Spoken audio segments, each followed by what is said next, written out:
Charlotte Hammond had been legal guardian of her dead sister's children, 9-year-old twins Chester and Corey Quinpool, for less than 2 months when her worst nightmare came true. It happened in September, the first week of the new school term. The twins had started 4th grade, time was marching on, and they'd be turning 10 this November. No doubt the past year would be one they'd happily put behind them. Only that summer they'd found out their mentally ill mother, Charlotte's sister Daisy, hadn't deserted them as originally thought, but instead had been killed and illegally buried near an old family cottage. Less than a month after that shocker, their father, Kyle Quinpool, had been arrested on charges of fraud and criminally negligent homicide.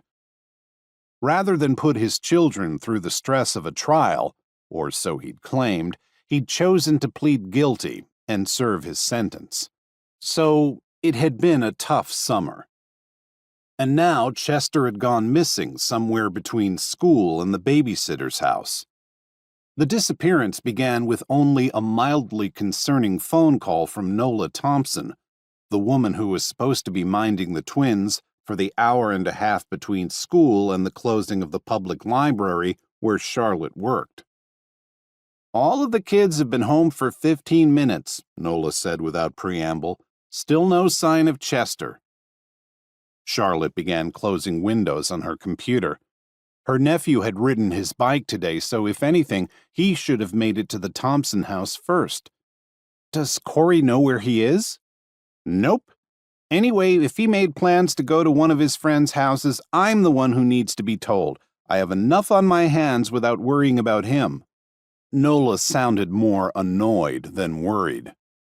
"He didn't say anything about his plans to me either," Charlotte admitted, getting up from her desk and moving down the mystery aisle so Zoe, shelving books just a few feet from Charlotte's desk, wouldn't hear.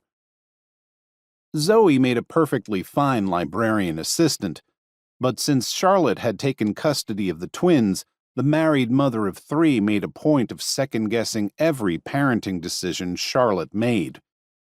Given her experience, Zoe probably felt entitled. But Charlotte had seen Zoe with her children, and her hardline approach was not one Charlotte wanted to emulate. "He's getting to be a real handful," Nola continued, and Charlotte knew it was true. Earlier that summer, she'd sent the kids back to summer camp so they could avoid the local gossip about their parents. But now that school was in session, she couldn't protect them anymore.